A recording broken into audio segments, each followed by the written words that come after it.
Okay, here we go. Click. And love it. We're live. It is Friday, March 26, 2021, 5:01 p.m. Kate is here with her rescued baby unicorn and a Team what shirt? Kate. Oh, Team Kate. Oh, yeah, nice.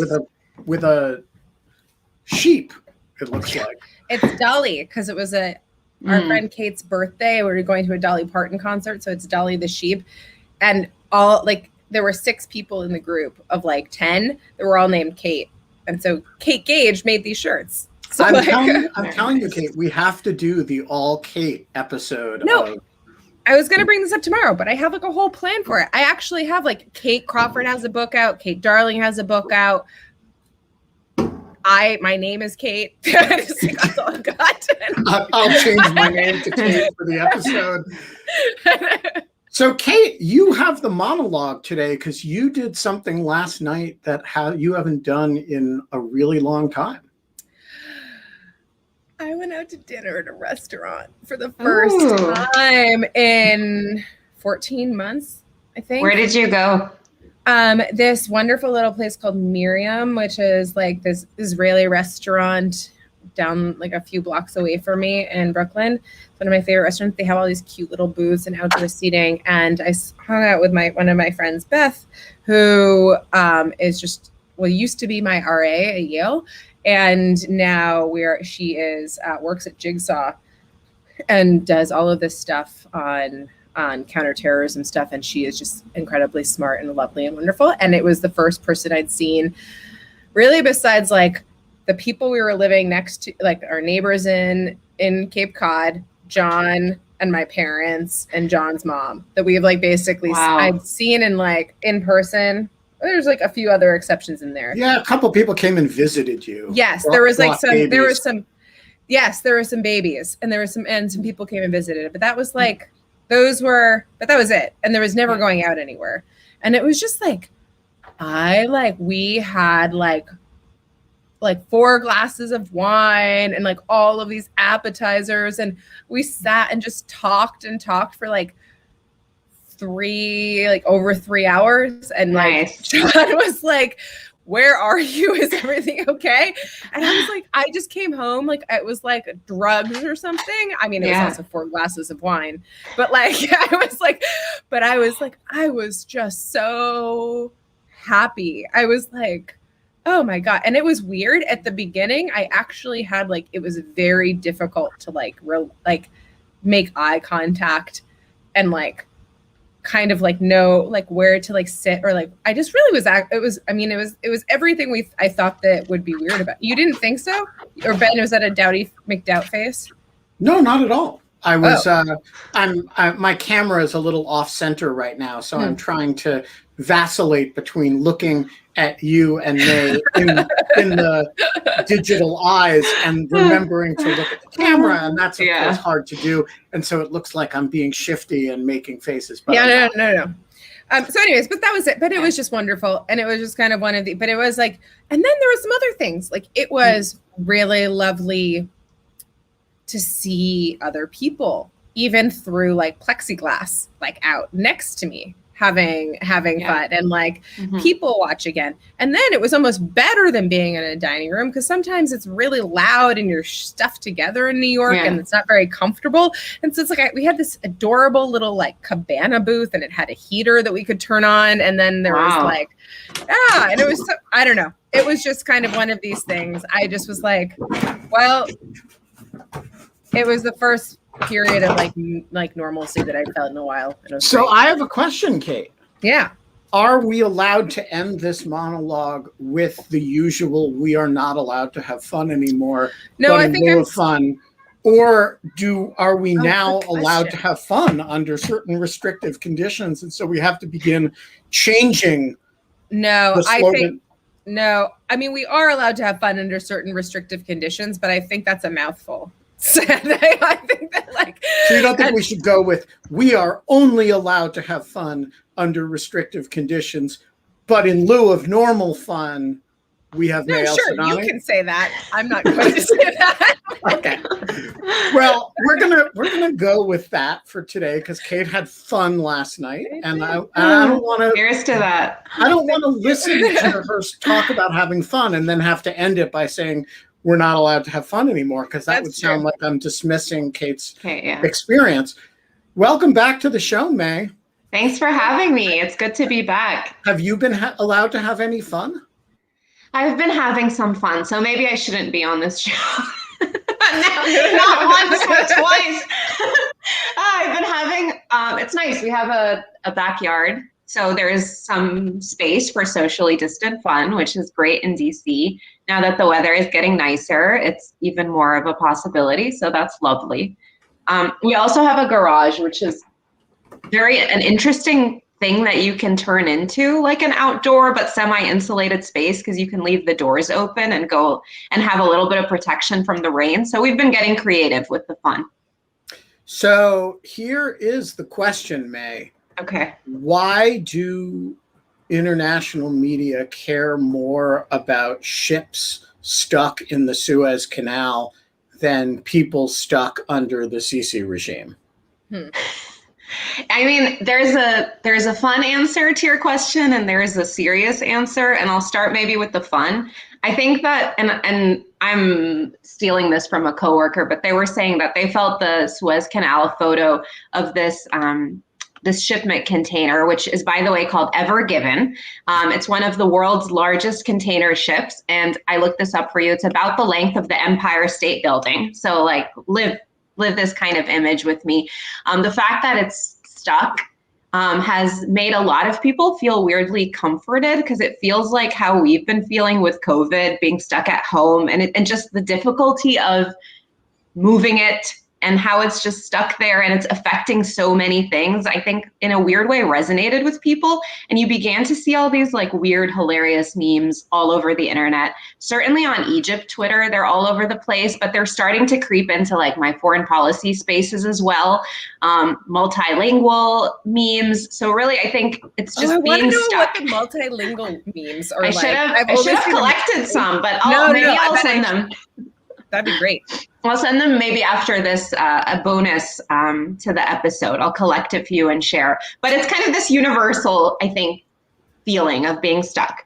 And in all seriousness, though, and like kind of switching gears, this incident itself is significant. I mean, the fact that you have this, one of the world's largest container ships, stuck in the Suez Canal, which last year, for example, brought Egypt $5.6 billion in revenue from canal tolls. It's the largest single component of the Egyptian economy, right? It's a very significant component. They have constantly widened and deepened the canal, also the channels in the canal. Most recently, I think 5 or 6 years ago, it was originally created to like handle much smaller vessels. So now it's a little larger, but really the situation is serious, I would say. I mean, it seems, according to the engineers that have been talking about this, that it was poor visibility and high winds that made this happen. And they kind of made it so that the stacked containers that were on top of each other acted like sails, and they forced the vessel kind of stuck into the sand and blocking the canal as a whole. And I think the canal itself handles about 10% of commercial traffic. And because we live in an interconnected world, which is usually a good thing, not a bad thing, that means that 10% of maritime traffic is affected, which is significant. And I think I saw a New York Times article that was saying that there were like 100 ships at least waiting to traverse the canal and sort of stuck there and waiting to see. And you can only imagine sort of the insurance claims that are going to come with that and the impact on the economy. Already we've seen the impact on oil. So it is a big deal, I would say. I don't want to like dismiss it and say that it's weird that people are paying attention to this, but not human rights. But I think really the heart of this is that it's an economic issue and it's a global issue. And this kind of gets me starting to think about the human rights issue. And it's something that we in the human rights space grapple with all the time.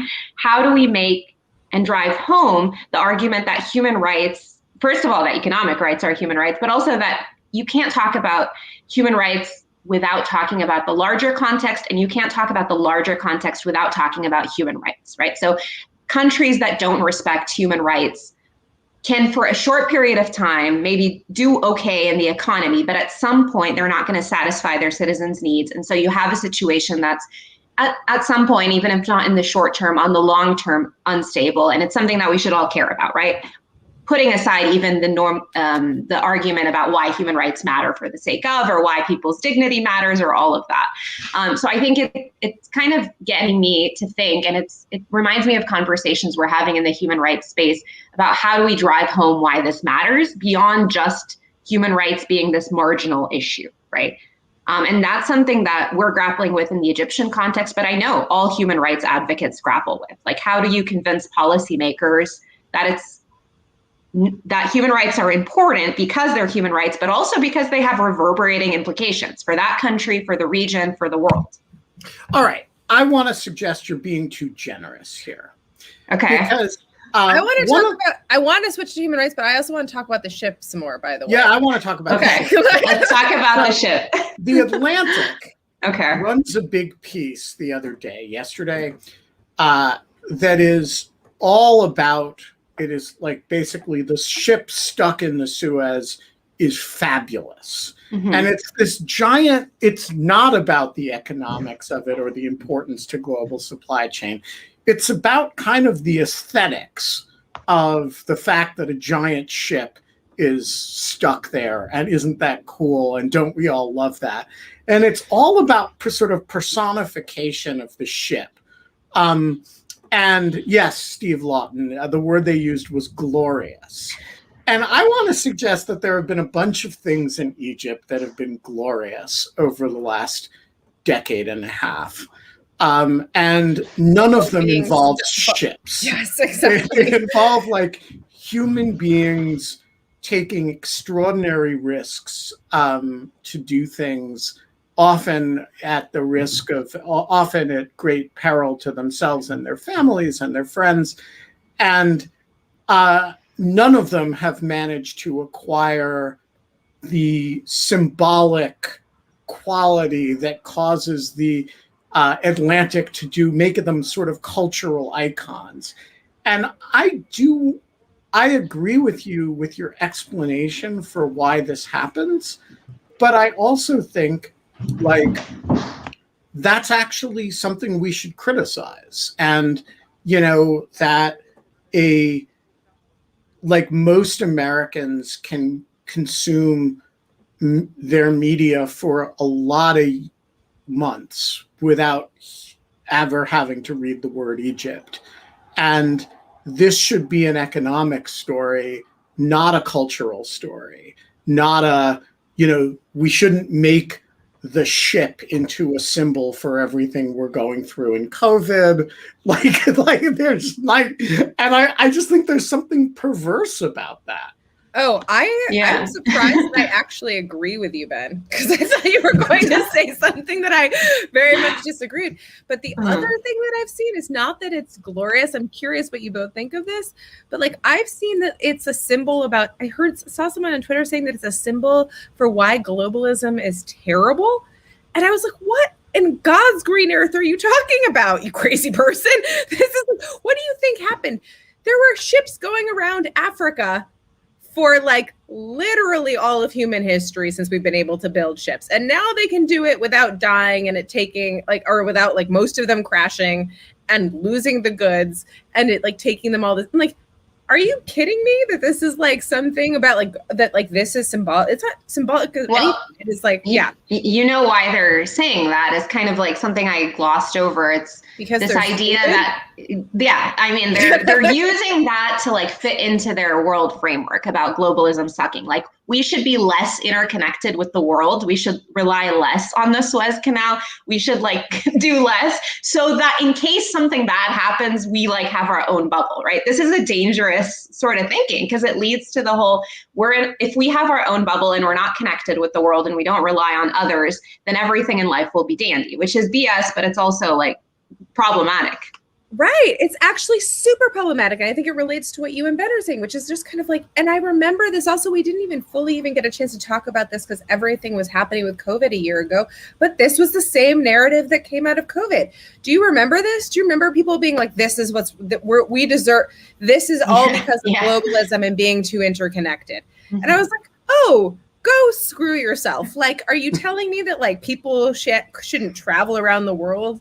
Like that's like, and because diseases have always been communicable, that now we're like getting punished. And like, I mean, that's the same type of thinking that people have said for like HIV was like some type of curse for like gay people. And like, I'm just with Steve Lawton on this. Steve Lawton just said is he just saying glorious over and over again? No. He's saying in the chat, sometimes a ship is just a ship, right?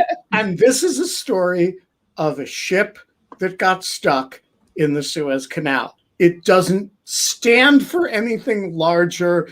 It's another burden on the Egyptian economy because the Suez is such a one of us should tweet that crucial part of the Egyptian economy, and it may cause some supply chain problems, and it stands morally and philosophically for nothing. It's just a goddamn ship. All right. On to more important things. Thank you for letting me get my yayas out on that. No, I'm very frustrated. I'm aggravated by the whole. Don't you feel though that that's been the case for a lot of things that people have cared about over the last year, or cared about, not just the last year, right?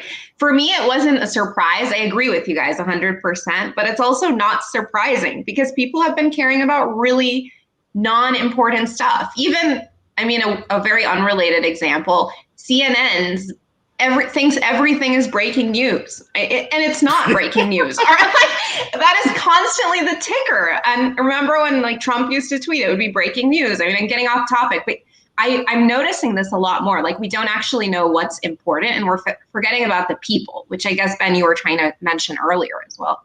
No, I mean, such a great point. I think it is great that we have an Egypt story that people actually care about. I just wish it were an Egypt story that mattered, that people actually care about. The world has the engineers to dislodge a ship. It's not going to be the end of civilization. The IKEA in Rotterdam may have some furniture missing. Oh no, not my IKEA. Yeah, it's going to be down the road from the Suez Canal, there are these Sinai Bedouin who have a serious problem with the Egyptian government that nobody really wants to talk about. And by the way, the Egyptian government really sucks, which nobody really wants to talk about.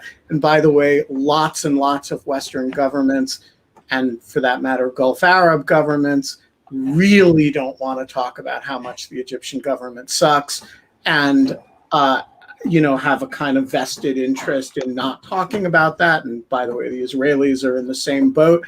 I mean, everybody, we have this, but we can all kind of get behind the boat. And I just think we should resist that a little. Get behind the boat and hide for a long time because it's so free. But also don't. There is so. Made a point, I think that the one thing that's super different about this than just the CNN over trigger happy on the breaking news alerts and everything else is that it just seems so obvious to me that this is just a bizarre set of accidental life events that have are not actually about a problem with anything, and that it was as you said, the acting as a sail. It just happened to be a really stormy day. This seemed really crazy. We've been going through no one screwed up. There's nothing it's costing us a lot of money, but we haven't thank God or yet leaked oil anywhere into there's not this isn't there's not any of that. It's just that we've it's basically we've gotten a stone stuck in our on our shoe. Yeah. And everyone is this is what's wrong with tires. And I'm no, this is there. I was what are you talking about? Sorry, stone stuck in your in your, not in your shoe, in your tire. But anyways, that's Your like, hoof. that's, yeah, your hoof. That's like, yes, exactly. So anyways, I think that this is, I think to me, that is like part of why this is like, especially just like gobsmacked. It just seems like such a stretch to try to make it cultural or philosophical or anything. Also, one other thing about the ship, which is that we've decided to make it cute by calling it a boat. This is a giant container ship. Yeah. It's like when we started calling that ship Bodie McBoatface. I love that. I loved Bodie McBoatface. That was okay. But this is like not a cute ship. It's a giant frickin' container ship.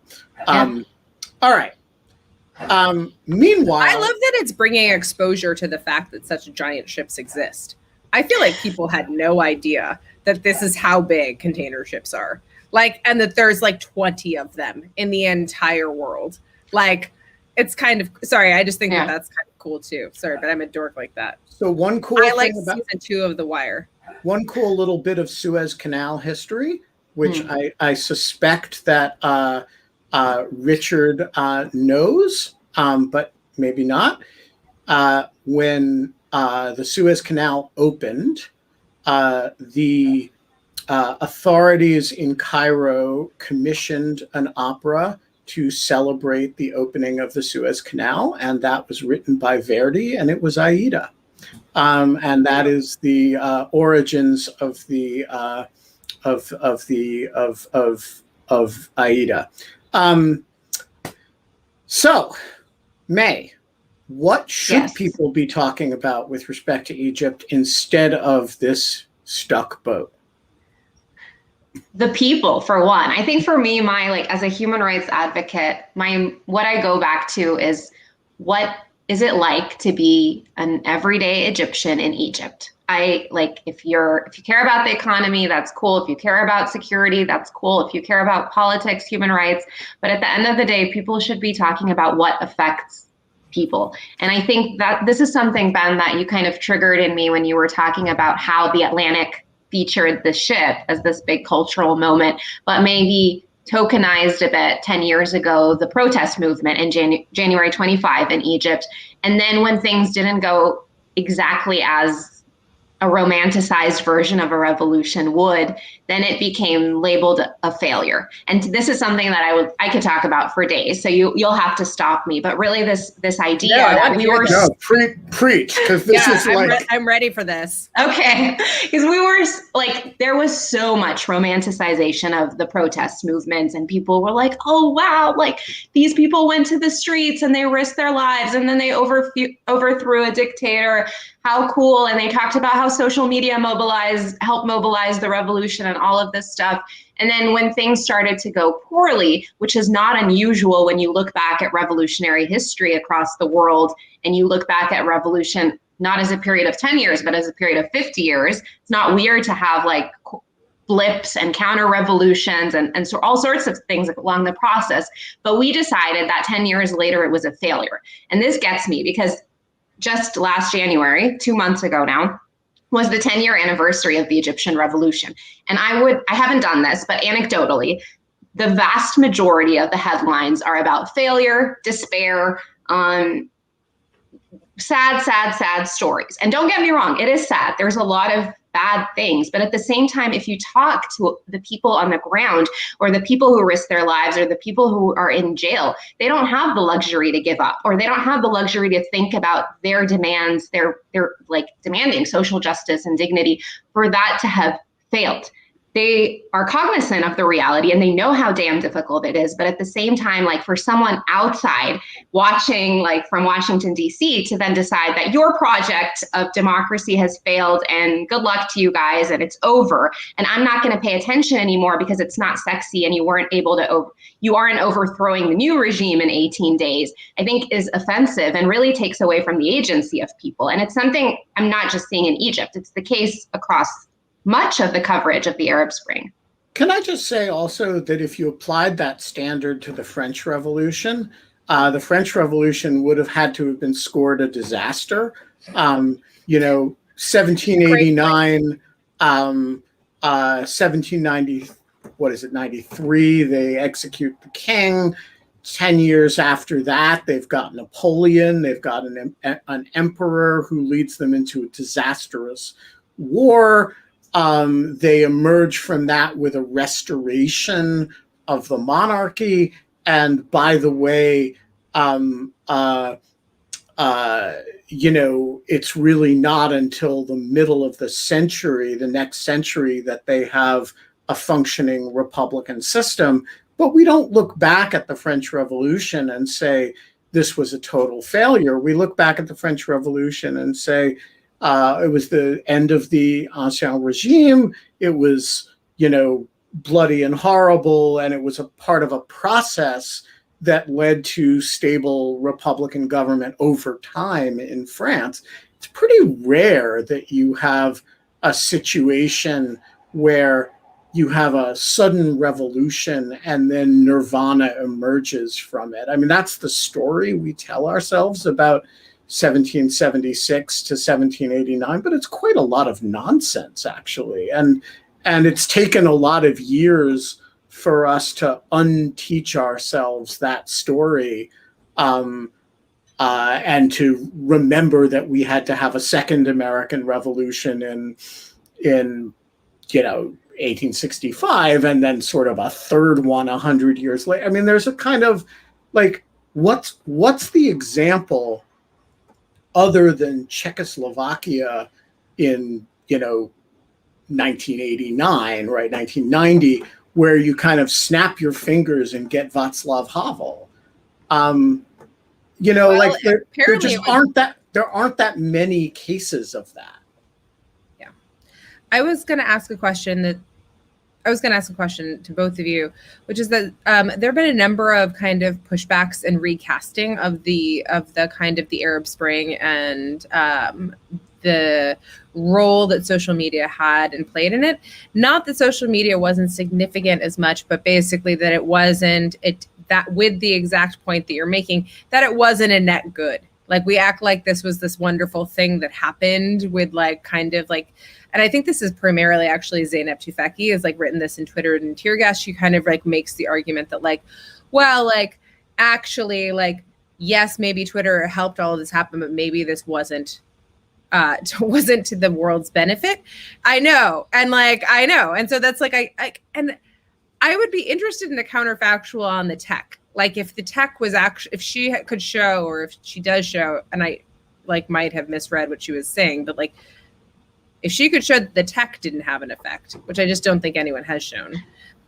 I think, the way I think about it, at least, is that there was good and that there was bad, which is always the case with any sort of tool you have. I mean, there's no doubt that Twitter, Facebook, these were all mobilizing tools. And if you talk to people who organized back then, they'll say it became that much easier to spread the word, to bring people together. But at the same time, like with any technology, more technology means there's more opportunities for the state to surveil or to jump in on groups or to infiltrate groups or what have you. So I think it's a double-edged sword, and we see the same kind of as technology has progressed. I mean, I'm thinking that now with Clubhouse, this is a great space where people are talking. I don't have Clubhouse because I don't have an iPhone, but I hear it's a great space. It's not, it sucks. It is like the devil.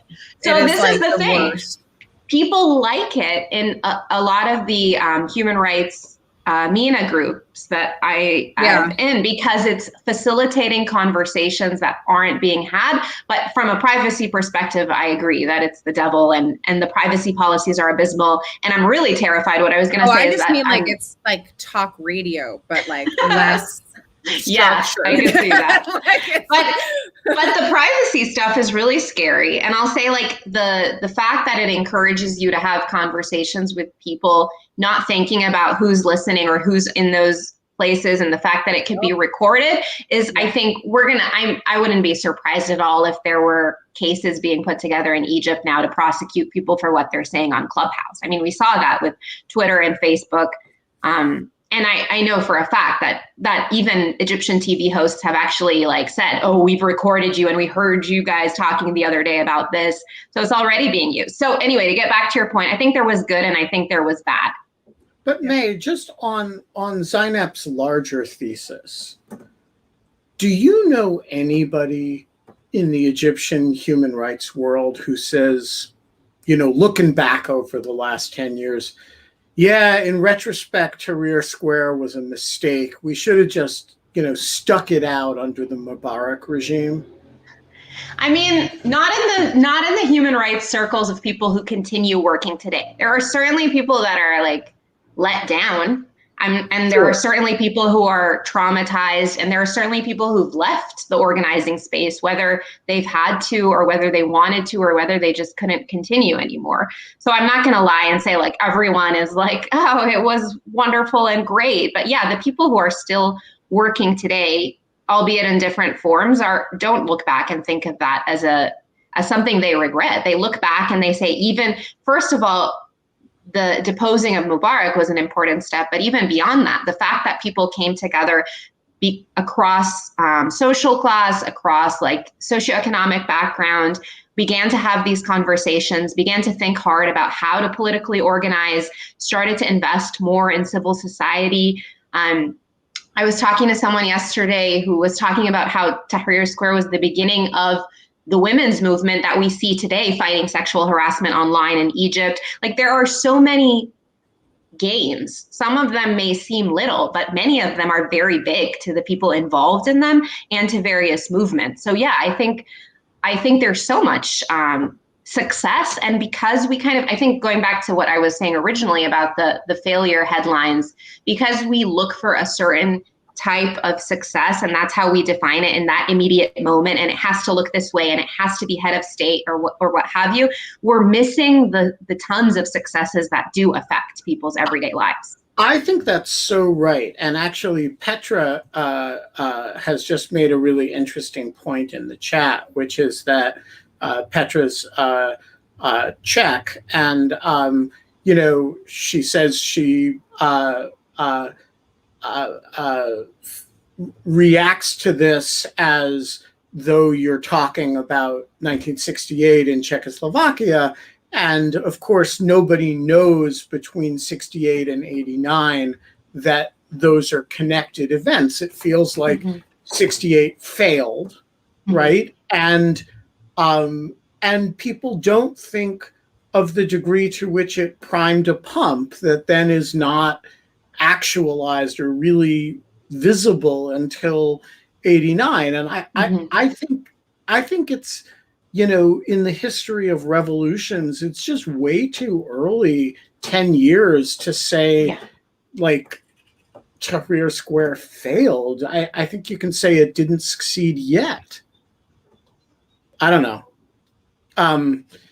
So I mean, yeah, you're preaching to the choir, so I'm not preaching. I'm just scratching my head in mystification at the willingness of people to absolutize the moment. Anytime 100,000 people or 250,000 people or whatever the numbers were at Tahrir Square turn out to demand democracy. And one thing should be really careful about declaring that a failure. Yeah, and I actually want to touch on that from a human perspective. I mean, even if putting aside like that, I think it's wrong from a political perspective or from a historical perspective. I don't think it's the right analysis. From a human perspective, like as an outsider, why are we deciding when something is over or when something is succeeding when there are people who are on the ground risking their lives? Or like, imagine what it's like to be someone who's in Egypt, who has been working for a civil society organization, who perhaps their assets are frozen and they can't travel because of what they've done. And they're continuing this struggle. But you here are telling them, sorry, you failed.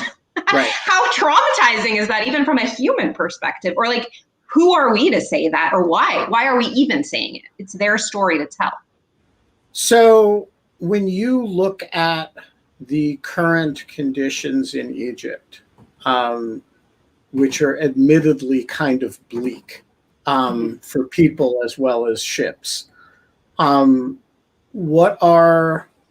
do you assess it? What are the points of hope? What are the points of frustration and concern? I think points of frustration first is that, I mean, objectively, the country is going through a really significant human rights crisis, one of the worst, I would say, in its modern history. You have a lot of people, the numbers are sort of to at least tens of thousands of political prisoners in jail. You have the government passing laws regularly to restrict and normalize kind of the crackdown, not to make it sort of abnormal. So laws like counterterrorism laws, cybercrime laws, protest laws that are being used to make it okay to restrict that sort of behavior.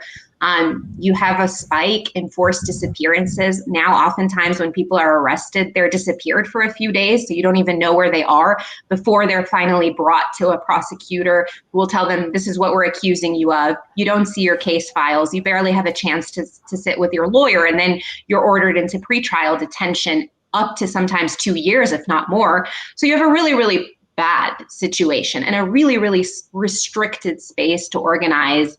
And organizing now, I'm thinking not even just like going to the streets, which has become near impossible, but even organizing as civil society. There's significant restrictions on NGOs, even organizing online, folks who are often posting different or unique ideas on social media are prosecuted for speech. So you have all sorts of restrictions across the board, some of which occur outside of the confines of the law, but most of which are occurring in a completely domestically legal framework, which is what scares me, because that's normalizing and trying to kind of set in stone, we're never going to go back. The regime in Egypt is trying to say, we're never going to go back to January 25, and we're going to make sure that there's no space to do that. There's no space to kind of go back. So I think that to me is the scariest thing. Another thing that I'll add, sort of the failure of or care of the international community and investment in the human rights situation. I think still in the US among them, we still think of human rights as sort of this marginal issue that's not important. We don't think of it as important to the economy, to regional issues, to security, to stability. We kind of think of it as if a US administration cares about democracy, then they'll occasionally say that democracy is important, but we're not integrating human rights and democracy into our policies, despite the fact that you could be talking about economic issues and also raise the human rights component, which is a much more effective and interesting way, I think, to shape policy.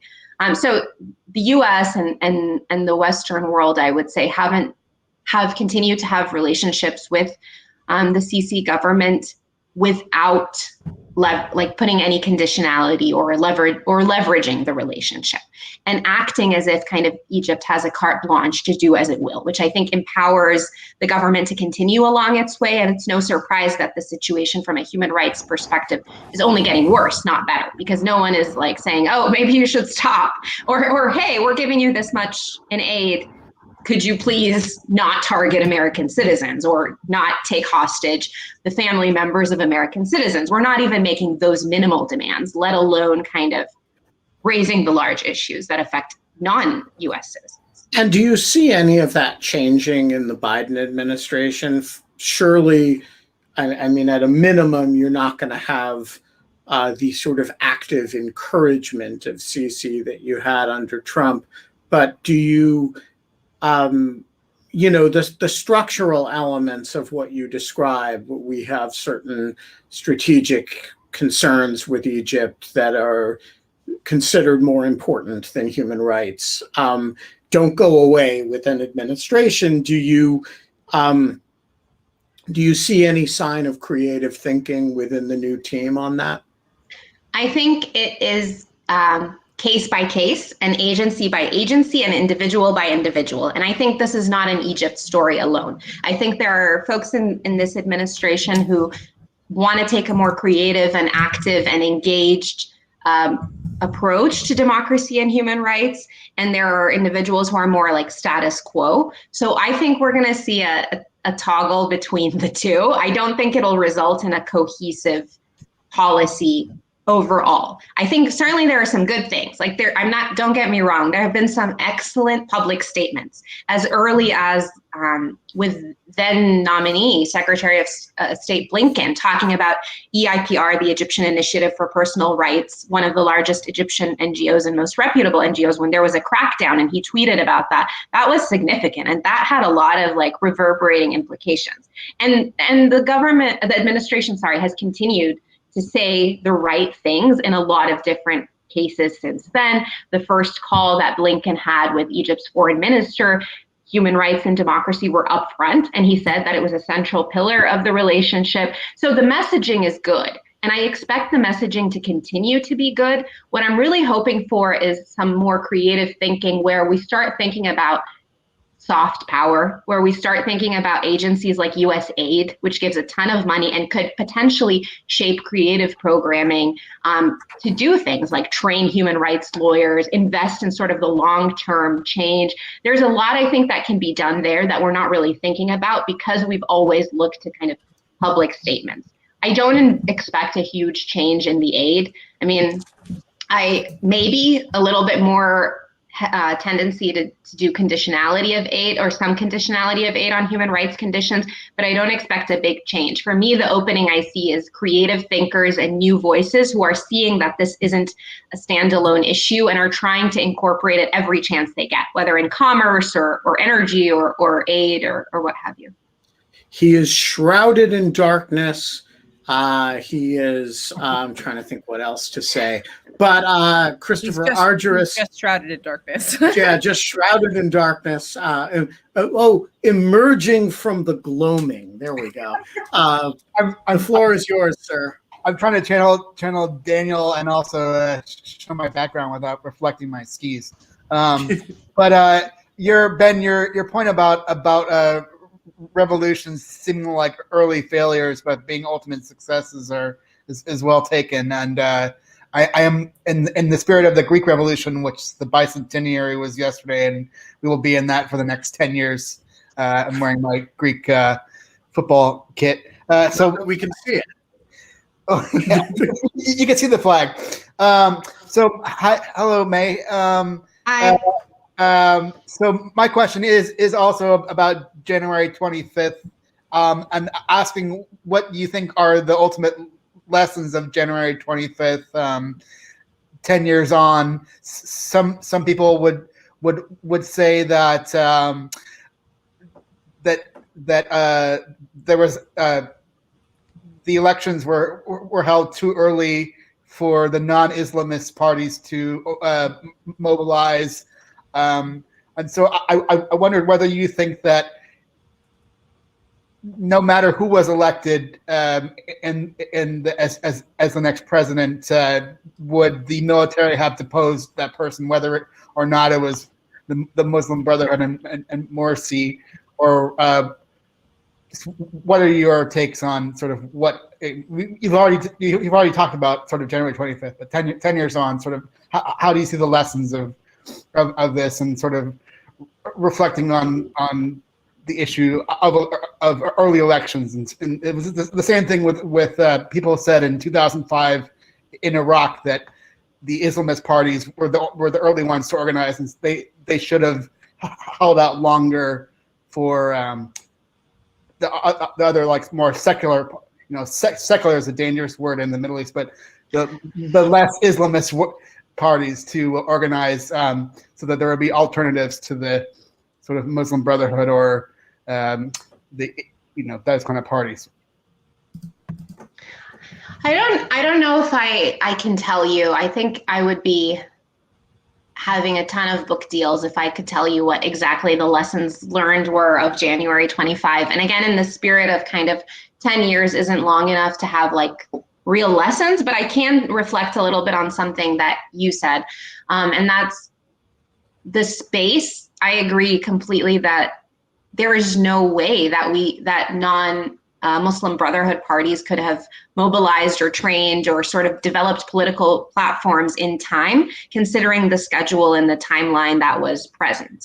I think, and that was, by the way, intentional by the Mubarak regime. Mubarak used to keep the Muslim Brotherhood around as the only kind of real political option and use the Muslim Brotherhood as a boogeyman and say, if you don't vote for me, that's what you're going to get. And then when the revolution happened and there was this vacuum, the Muslim Brotherhood was in fact the only option. And by the time liberal political parties were able to kind of mobilize, it was too late, and they were sort of going through their own growing pain. So I think the lesson for me there is that there aren't many spaces now to politically organize in Egypt, but I think trying to think creatively about how we can create those spaces, how we can direct funding to perhaps do some training. It's very difficult to get money into opposition in anyone who thinks differently in Egypt today, but there's a growing diaspora and exiled community, and thinking creatively about how to engage those, how to better connect the diaspora with those who remain on the ground, perhaps so that when there are opportunities, I think that's a line that people are starting to begin to think about. And I think it's a direction that might be worth going. I don't know that the US has a role there. I'm thinking more as an Egyptian myself, who's thinking like, what can we do to prepare and sort of invest in human capital and think about the lessons learned? But it's something that I'm like absolutely thinking about, and I think is important. Very quickly on the elections, I think this is like a whole political science debate that is not on Egypt alone. It's not relevant to just Egypt alone. I was actually talking to someone this week about how the insistence on having elections early in Libya, in Yemen, in some of these countries, it's not always the best thing to have elections early, particularly when you still need to reconcile the population or have a peace process. Certainly in Syria, the talk of elections right now is scaring people because there is no way anyone other than the Assad regime would win again. Like, thinking critically, I think about when we have elections and how we think about electoral democracy, I think is like a political science debate that is very important and has real world implications and is manifesting differently. Egypt is certainly very different than Libya and some of these other countries, but it's something I'm thinking about and that others are thinking about. And I take your point. Sometimes elections right away won't result or won't bring about the results that maybe some are hoping for. Tony Cava, I believe it is at your request that May is back today. If memory serves, you have two questions, so why don't you take them in sequence? Okay, are we comfortable with the first question, Ben? I was a little leery of asking May this. I didn't. But if May's comfortable, I will shoot. Oh no, go. I mean, May will tell. May can tell you if she doesn't want to address a question. I feel like not a Wilson Violet May. But tell me if you're wrong. If I'm right. Exactly. It's really great seeing you again. I loved your first appearance on the show, and thank you. Really nice to see you too. Back. It's nice seeing you. Yeah. So the first question, and this is the one that you can just if it's out of line, but if you could you speak to how the government of Egypt or other MENA regimes has reacted to your legal and human rights activism? And what do you do to get around any resistance from MENA governments to get the word out and get your work done? Sure. I won't talk about myself. I'll talk about maybe some of the folks that I work with in the broader space. I think initially we thought that there was more and more space to do work abroad. And I think there still is, and I think there's so much more space. But I think something that's worrying me and that's keeping me up at night is that we're now seeing the Egyptian government begin to punish the family members of people who are active abroad. Hamad Sultan is an excellent example. I'm sure you've heard of his case. A number of his relatives were detained for his work, and he's suing a former Egyptian government official in U.S. court, which has gotten quite a bit of attention. And so in turn, his family has been targeted. He's not the only one. There's another activist, Sharif Mansour, who works for the Committee to Protect Journalists, who lately he's told his story to Newsweek. Similarly, he and his father, who are religious minorities or representing religious perspectives that are different maybe than what the state is okay with. Their family has similarly faced targeting, and he's here in the DMV area. just today, there was an op-ed in the Washington Post, a new case of someone who's based in the Chicago area, who is a political social media influencer. He had called on Egyptians in diaspora, not in Egypt, to protest around the anniversary of the January 25 revolution. And his brother, I think his father, uncle, and another family member were arrested by the Egyptian government just a few days after that. So this form of like punishing family members who remain in Egypt of Egyptians or Egyptian Americans here in the US and in Europe is a trend that we're starting to see. We even saw it in Europe. Taqaddum al-Khatib is a professor who's based in Germany. He has been very vocal against the Egyptian government, and his family was also bothered and harassed. So it's starting to look like a policy. Initially, it was some people thought maybe that this is just this one incident because they were particularly sensitive about certain things.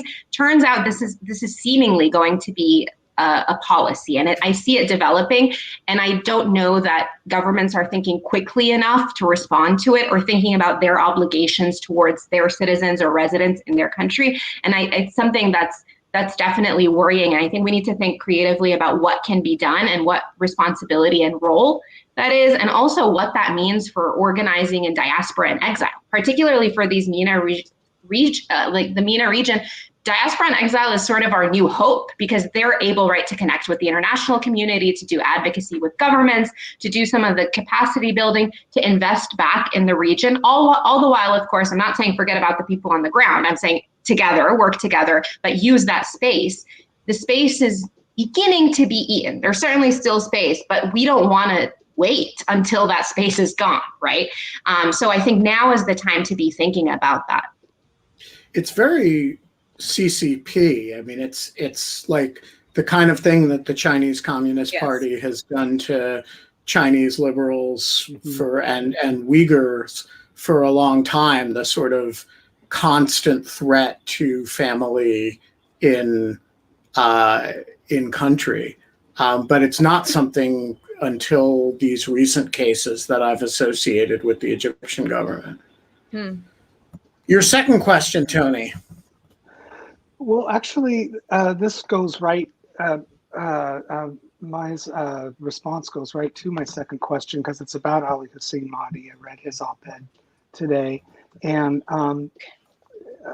my question, I guess, given that his family now faces similar punishment and retaliation for his activism, kind of the sins of the son being visited on the father, who's actually being tortured at the moment and denied medical treatment.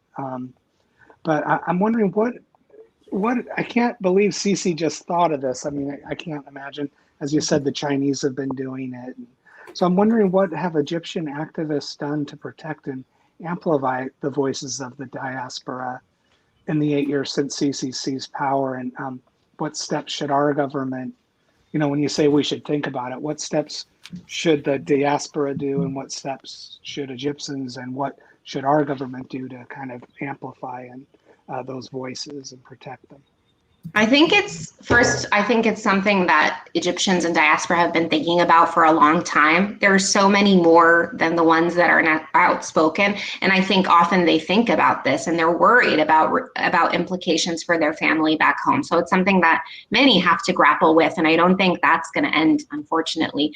But I think first of all, documenting this. Now, I've talked about this on the show. There are increasingly more and more articles, but it's not really widespread knowledge, right? That this is a practice that we're beginning to see. So talking about this, documenting it, analyzing it, trying to understand where and why it's happening and to what degree it's happening, because maybe it's happening to some people who are receiving threats, but they aren't being outspoken about it. So kind of doing a little bit more research into this, I think, is the first step to understanding the extent of the problem and how we can respond.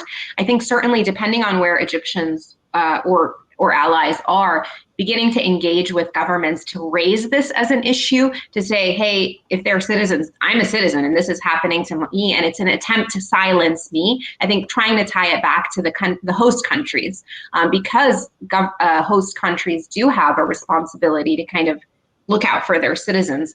I think yeah, so the advocacy is an important part, the documentation. I would say the organizing, the Egyptians have been outside of Egypt for a really long time. But what's new about this new generation of diaspora and folks who are exiled is that they were directly involved or very much engaged in the human rights space on the ground. And so they have this immense experience. They want to continue contributing to these movements. So I think now there's a unique opportunity to begin to organize, to understand where Egyptians are abroad, what they're doing, what organizations exist or fora or spaces that could bring them together, how they can collaborate, how they can learn from other diasporas, by the way, like the Syrian diasporas, the Palestinian diasporas. Some of these diasporas have been organizing politically for a really long time effectively, and there are lessons learned. And even, I mean, it's something in my job at Time Up that we're thinking about diaspora and exile and how we can support those communities. But I think it's something that we really need to start thinking of in a large scale. Governments should be like setting aside resources and funds to go to diaspora and organizing groups. Civil society organizations should be thinking about training diaspora and organizing groups. It should be part of a policy or like a country policy or a human rights and democracy policy, really serving that population, or at least incorporating them, benefiting from the fact that these folks were just on the ground just a few years ago, and now they're here, incorporating them and asking them to help shape policy. I think I could go on, but there's so much that could be done. This is like you have this knowledgeable base that is connected still to the ground. So if you want to make an impact on the ground, but maybe you're unable to make that direct impact, there's a way to do so through these diaspora and exiled communities. That's really smart. I mean, look, one of the really frustrating things about the Egyptian regime, I don't need to tell you this, but for those in the audience who don't know it, it has a certain built-in protectia internationally because it's needed, and so a lot of its relationships are kind of unconditional, involve basically unconditional support. The U.S. relationship is rooted in a combination of it being a stabilizing, moderate in its own way, non-radical regime that's committed to the peace treaty with Israel, that does open commerce through the Suez. And the Gulf regimes support it essentially unconditionally because of its opposition to the Brotherhood. And when you put those things together, you have this very rock-solid base of support that gives it the perception that it doesn't matter what it does domestically. And I think the most important thing the United States could do is just inject a little bit of doubt about whether U.S. aid is a sure thing next year. Like, it doesn't have to condition it to anything. It's just like, let Sisi know somehow that there are some lines he could cross where we would say, go fuck yourself. Like, we're not going to support this. And there was a time when we did not support Egypt, and there could be a time in the future. And the mere knowledge of that, I think, would be restraining. I don't know. Yeah. Charles, you get the last question today. Thank you. Thanks, Ben. Thanks for coming back, Mai. My question is, do you see, given the fact that in lieu of the rather large protests in 2019, what do you think the odds are of a future uprising? I mean, given that the overall conditions are still in place, although the regime has become more repressive, the underlying, the economic factors and other issues are still, problems. So, what do you think the odds are that it's a matter of when, or if, or? I think about it a lot less as if there's going to be a revolution in the way that we envisioned it, or a protest movement in the way that we envisioned it. I think of it more as the demands that people had 10 years ago remain unaddressed.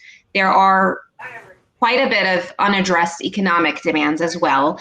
The situation seems to be, could survive for a while, could be sustainable in the short term, but certainly is not sustainable in the long term. But I don't know what exactly will happen on the ground, right? Right now there isn't a space at all to protest.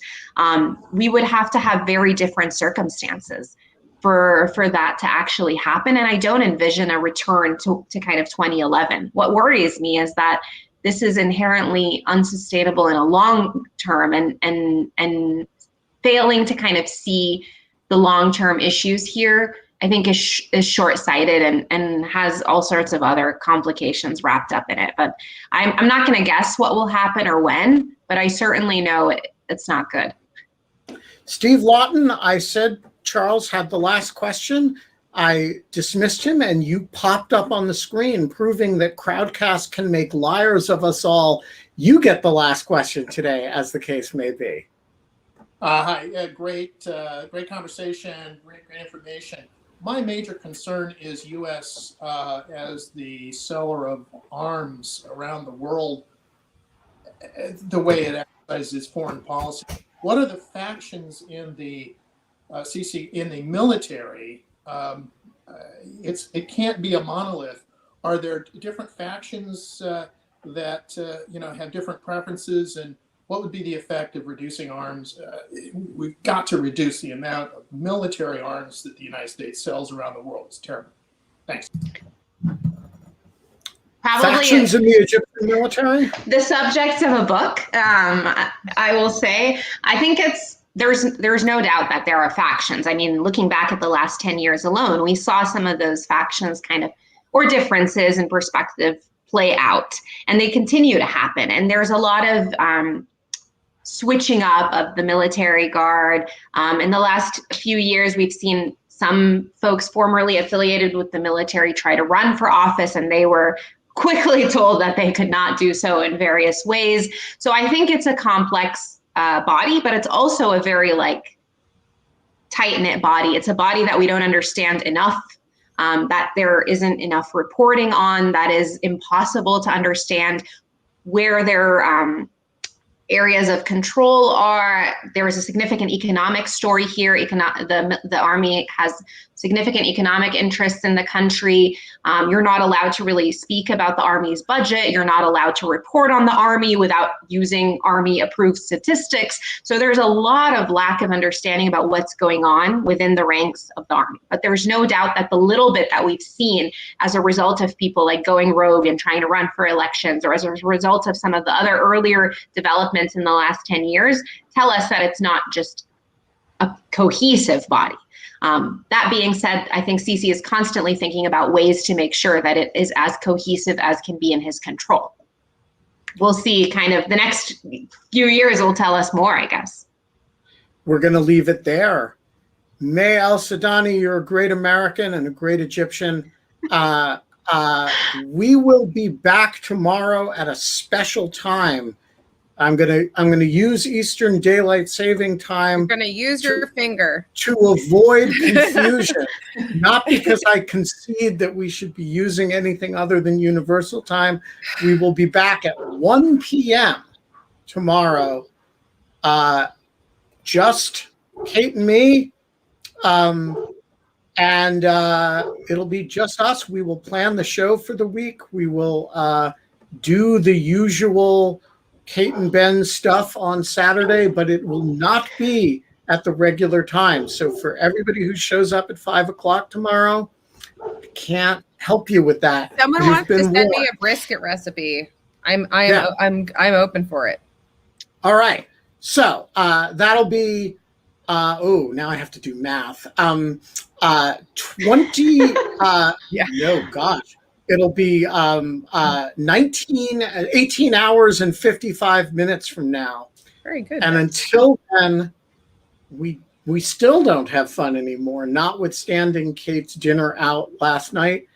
But we are better off than the ship stuck in the Suez Canal, even if we're using it as a metaphor for our lives, because we can get vaccinated and the ship cannot. Sometimes May, the ship is just a ship, Ben.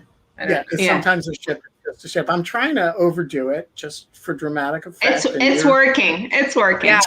We will see you tomorrow. May, thanks again. Yeah, Thank See you you for soon. having me. This was so yeah, lovely. good to see you.